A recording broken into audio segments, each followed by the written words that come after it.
Good morning again. Today we're going to look at Psalm 20. For the director of music, a psalm of David. May the Lord answer you when you are in distress. May the name of the God of Jacob protect you. May he send you help from the sanctuary and grant you support from Zion. May he remember all your sacrifices and accept your burnt offerings. May he give you the desire of your heart and make all your plans succeed. May we shout for joy over your victory and lift up our banners in the name of our God.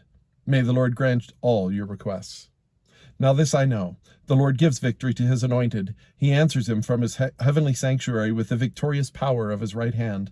Some trust in chariots and some in horses, but we trust in the name of the Lord our God. They are brought to their knees and fall, but we rise up and stand firm. Lord, give victory to the king. Answer us when we call.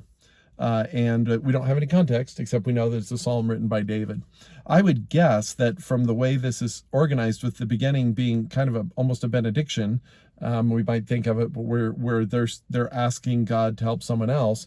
I would guess this is the congregation asking God to bless the king, because when it says, may we shout for joy over your victory and lift up our banners in the name of our God, it's the recognition that when the king succeeds, the entire country succeeds. And that the next part of that might be David's response. I know that the Lord will bless his anointed. So I know that your benediction will come to pass. I'm guessing that's the context and how this is supposed to be seen.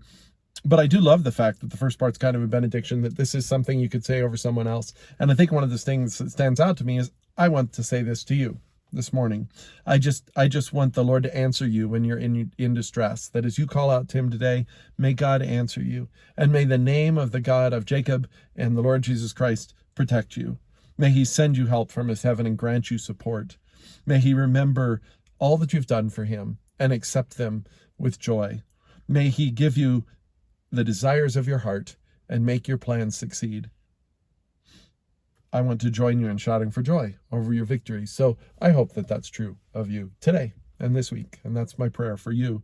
The other thing that stands out to me is just, and always has, is verse 7. Some trust in chariots and some in horses, but we trust in the name of the Lord our God. This is so important to remember. What do you trust in?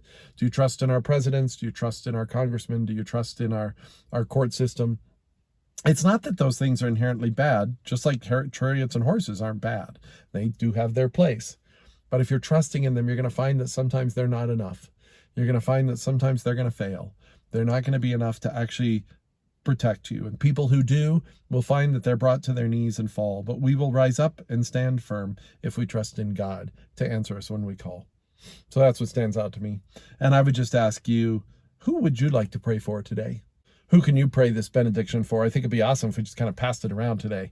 Maybe pray this for someone else, send them a little note, let them know you're praying this for them. That would be something to ponder. And the other thing is just what stands out to you in this psalm today. All right. Thank you. I will see you tomorrow morning.